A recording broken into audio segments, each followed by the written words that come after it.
I remember the day Mark and I first sat down and dreamed out loud. One day, he said, eyes bright, we'll be the ones everyone talks about. I smiled, squeezing his hand. We will. Together. Those words carried me through long nights and early mornings. I can't keep doing this alone, Anna, Mark said once, tired after another meeting. I need you by my side, not just at home. I nodded, hiding my exhaustion. I'm here. Always. Lily warned me quietly one evening over coffee. Anna, you give so much. Don't lose yourself. I shook my head, determined. This is for us. I believe in him. She sighed but didn't push. Mom's voice was steady, a comfort. You're strong, my girl. Just remember to take care of you too. I smiled, grateful but stubborn. I thought love and sacrifice were the same. Jason, Mark's business partner, was all sharp suits and quiet looks. Mark's got vision, he said once when I asked about the company. But it's not easy. We need to stay sharp. I nodded, trying to understand the game Mark played. Mark was charming, with that half smile that made people trust him.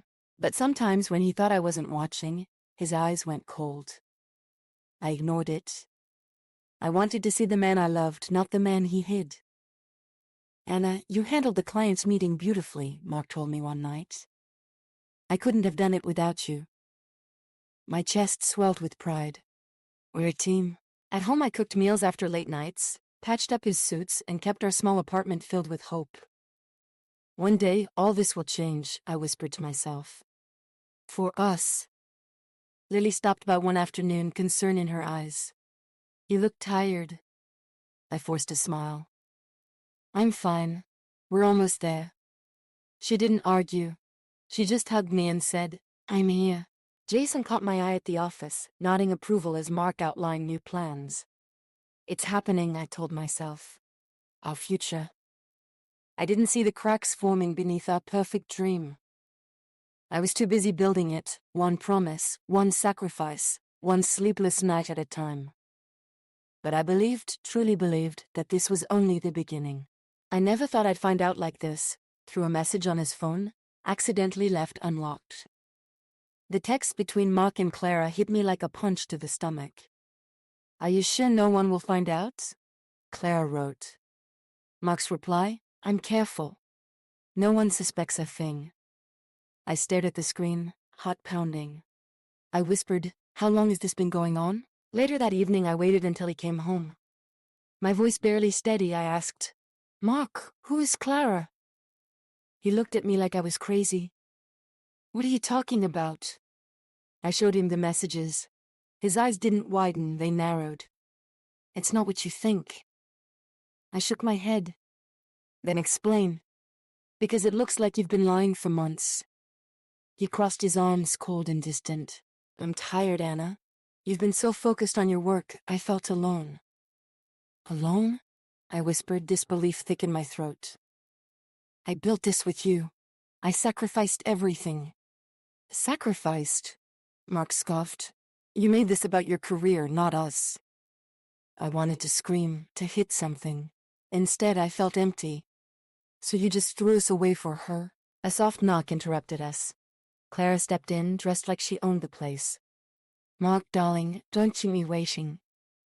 I stood frozen, watching her smile, so sure, so cruel.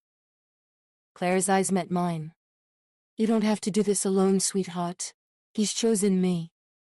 I fought the tears. Chosen you? After everything? Mark shrugged. People change. I'm done pretending. Done pretending? I echoed, my voice breaking. What about me? What about the life we promised? Promises are easy to break, Mark said, turning away. Clara laughed softly, a sound that stabbed through me. Let's leave her to her dreams, Mark. We have a future. I sank to the floor, heart shattered, questions spinning. How had I missed the signs? How was I so blind? Lily's warning echoed in my mind, don't lose yourself. But now I wondered if I ever really knew myself at all. I wiped my face and stood, voice shaking but firm. You want her? Take her. But don't expect me to stay. Mark's eyes flicked with something like regret, but it was gone too fast. I grabbed my coat, not looking back. The door closed behind me with a finality I'd never felt before.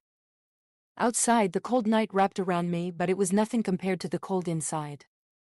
I whispered into the dark, "This isn't the end. Not for me."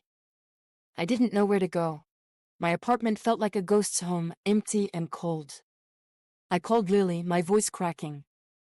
"Lily, I don't know what to do," she answered instantly, calm but concerned. "Come over. You're not alone." At her place, I sat staring at my hands. "He betrayed me, Lily. Mark, he threw everything away."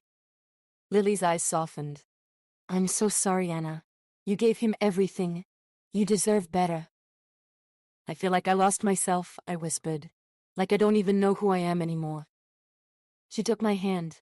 "You're stronger than you think. This isn't the end, it's a new beginning." Days blurred. I skipped meals, avoided calls, and cried when no one was watching. One night, alone in the dark, I asked myself, do I give up or do I fight? I knew what the answer had to be. I called Sam, my assistant. "I'm ready to start over. Can you help me?" His voice was steady. "Absolutely. We'll rebuild step by step." I sat down with my mentor, who looked at me with pride.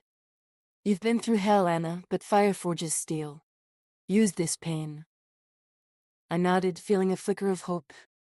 Lily stopped by, this time with a smile. "Ready to take back your life?" "I am," I said, determination growing. No more hiding. Mark's betrayal hurt like a wound, but it also sparked something inside me, a fierce need to rise again. I was broken, yes, but not defeated. "Anna, you sure about this?"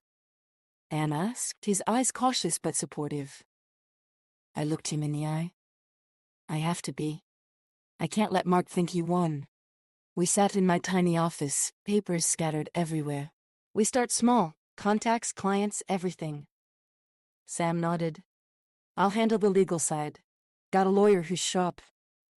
That night I called my old mentor. "I'm ready to get back out there." His voice was calm but firm. "Good. You've got the grit. Now use your head." Meanwhile, I kept an eye on Mark and Clara. Heard from a mutual contact that their business was shaky. "So their perfect life isn't so perfect," I muttered. I planted doubts carefully. A whispered word here, a question there. "Is Mark really as loyal as he says?" I asked a client Mark prized. The client frowned. "Funny you ask, some concerns came up recently." I smiled inside. Karma was working already. Clara's confidence showed cracks too. I heard about her reckless spending and arguments with Mark. That's the real her, I thought. At night, I told myself this isn't just about revenge. It's about survival and reclaiming me. Sam looked at me once, serious. "This is a war, Anna. You ready?" I clenched my fists. "More than ever." I watched Mark's confidence slip away like sand through his fingers. At a meeting, I overheard him snap, "We're under pressure, but we'll survive." His voice was tight, not sure at all. Later, I cornered Clara at a cafe. "You really think you're untouchable?" I asked, voice low. She smiled, cold and sharp. "Why would I care what you think?" I leaned in, steady. "Because the cracks are showing. Mark's not as loyal as you hope." Her smile faltered for a moment, just a flicker. "Stay out of it." But I knew the truth was eating her up inside. I sent a message to one of Mark's investors, hinting at undisclosed risks. "Better to be careful," I wrote. Days later, rumors spread quietly. Mark's empire started to wobble, and his usual arrogance was replaced by paranoia. One night, I sat alone, whispering, "This is justice, not cruelty." Mark called me, voice strained. "Anna, why are you doing this?" I answered calmly. "Because you broke us. I'm just making sure you feel it." He was silent. I could almost hear the defeat on the line. Clara's calls stopped. She disappeared from his side as quickly as she arrived. I sat back, steady and sure. The masks were falling. Mark's voice was shaky when he called me late that night. "Anna, can we talk? Please." I hesitated, heart pounding. "What do you want, Mark?" "Look, I know I messed up. I'm sorry. I've changed. I laughed bitterly. Changed? After everything? You expect me to believe that? I do, he said softly. I miss us. I miss you. Do you think I can forget the lies? The betrayal? You're right. I hurt you. But I'm asking for one chance. Lily's words echoed in my mind. Don't lose yourself again. I took a deep breath. Why now? When it was so easy to leave me before? I was lost. But I want to fix this. I closed my eyes, torn between old love and new strength. I don't know if I can forgive you. Or if I even want to. Please, Anna. Let me prove it. I need time, I said quietly. And distance. He sighed, defeated. I'll wait. After I hung up, I called Lily. He wants back. She didn't hesitate. Don't fall for it. Protect yourself. I nodded, feeling the weight of my choice. Could I forgive, or was revenge the only way forward? The crossroad was mine, and I was ready to walk whichever path I chose. The day Mark's empire began to crumble wasn't marked by fanfare or shouting. It started quietly, like a slow leak no one noticed at first. I sat in my small office, the light from my laptop screen casting a faint glow, when the first email came through, an investor pulling out. I didn't smile. Instead, I felt a cold calm wash over me. Sam leaned over my shoulder. This is just the beginning, he said, tapping the screen. They're starting to lose faith. I nodded slowly. Good. Let the cracks widen. Word spread quickly. Rumors about missed payments, shady deals, and poor management circulated in hushed tones. I saw the cracks in Mark's carefully constructed world grow deeper with every phone call he missed, every meeting postponed. One evening, I overheard a familiar voice during a call. It was Jason, Mark's business partner, sounding panicked. We need to find a way out of this before it gets worse. Mark's reply was tight, defensive. No, we hold our ground. We can fix this. I smiled to myself. Hold your ground. How? When everyone was walking away? Days later, Clara disappeared from Mark's side as quickly as she had arrived. I heard through the grapevine she was spotted packing bags, cold and distant. The confident woman who had once flaunted her control was now a ghost in his life. Then the final blow came. Legal troubles, investigations into financial mismanagement. Mark called me one night, voice hollow. Anna, please. I never wanted it to end like this. I was silent a moment before replying, voice steady but cold. You made your choices, Mark. Now you face the consequences. He pleaded, is there no way back? I shook my head, though he couldn't see. No. This is the price you pay for betrayal. The media caught wind, stories painting Mark as the fallen mogul. Headlines screamed about the scandal, the lover, the downfall.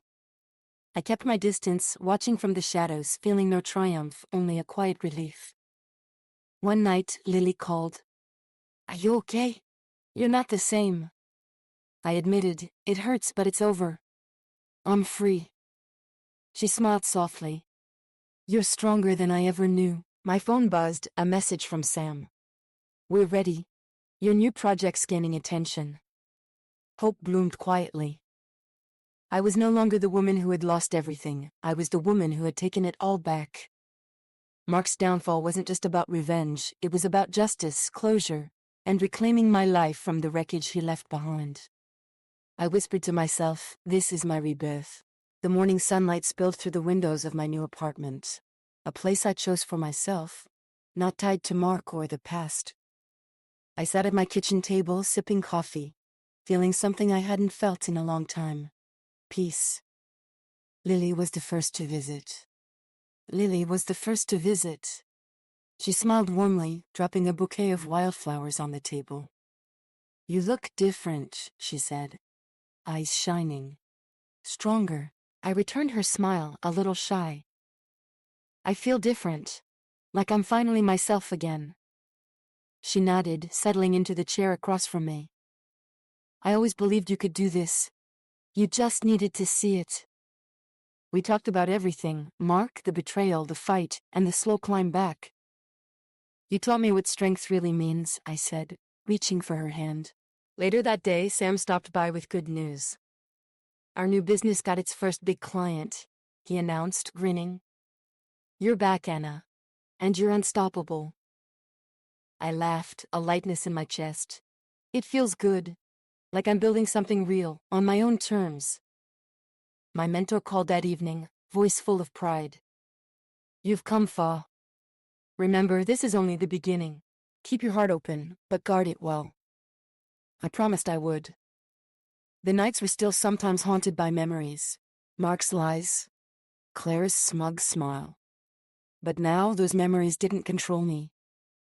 They were lessons carved deep, reminders of the woman I refused to be anymore. One afternoon, I found an old letter tucked away in a drawer, a note Mark had written years ago, full of dreams and promises. I read it slowly, a bittersweet ache washing over me. You believed in me, I whispered. I believed in me, I whispered. I believed in us. I started volunteering at a local shelter, helping women rebuild their lives. Their stories mirrored mine, pain, betrayal, and the slow spark of hope. A young woman named Sarah caught my attention. How do you keep going? She asked one day, eyes full of tears. I smiled softly. Because giving up isn't an option. You find your strength, one step at a time. Mark was a chapter in my life, but not the whole story. One evening, as I closed my laptop after finalizing a big project, my phone buzzed. A message from an unknown number. You're stronger than you know. Keep shining. I stared at the words, heart full. Karma, justice, they had their place. But my true victory was my rebirth. The past was behind me. The future? Mine to write. I whispered into the quiet room, I am free. I am whole. I am enough. And for the first time in years, I truly believed it. I never wanted to be their nightmare. Not in a loud, obvious way, no shouting, no threats. My revenge was quieter, a slow-burning storm they couldn't see coming until it was too late. Months after Mark's empire collapsed, I sat in my new office, reviewing the latest reports. The business I built from scratch was growing steadily. Sam was by my side, and Lily often stepped in to remind me I was doing better than I thought. Then out of nowhere, a message popped up on my phone. A simple text from an unknown number. You've become someone we can't ignore. For a moment I froze. It was from Jason, the man who once stood with Mark, then quickly turned his back when the cracks appeared. I typed back, I don't want war. Just peace. His reply was swift, peace only comes after the storm. I smiled quietly. From the shadows, I watched as Mark and Clara struggled to pick up the pieces of their shattered lives. Mark was a ghost of the man I once knew. No longer charming, no longer in control. His phone calls to me were fewer, tinged with desperation. One evening, my phone rang. It was Clara. Her voice was softer now, laced with regret. Anna, I never wanted this. We were fools. I replied honestly, you made your choices. So did he. She hesitated, then whispered, I'm sorry. I said nothing. I didn't want apologies. I wanted closure. The truth was the real power I'd found wasn't in tearing them down. It was in rising above them. In knowing I was no longer a victim, but a force. Jason sent another message, this time with a warning. They're trying to come back. Watch your back. I didn't flinch. Instead, I doubled down. My company launched new projects, solid partnerships, and growing reputation for integrity and strength. Mark's attempts to recover were clumsy. He reached out to old contacts, only to be met with closed doors and silence. Clara vanished from public view entirely. One night I sat alone sipping tea, thinking about how far I'd come. The woman who once cried on Lily's shoulder was now a quiet storm, unseen but unstoppable. I whispered to myself, this is the real victory.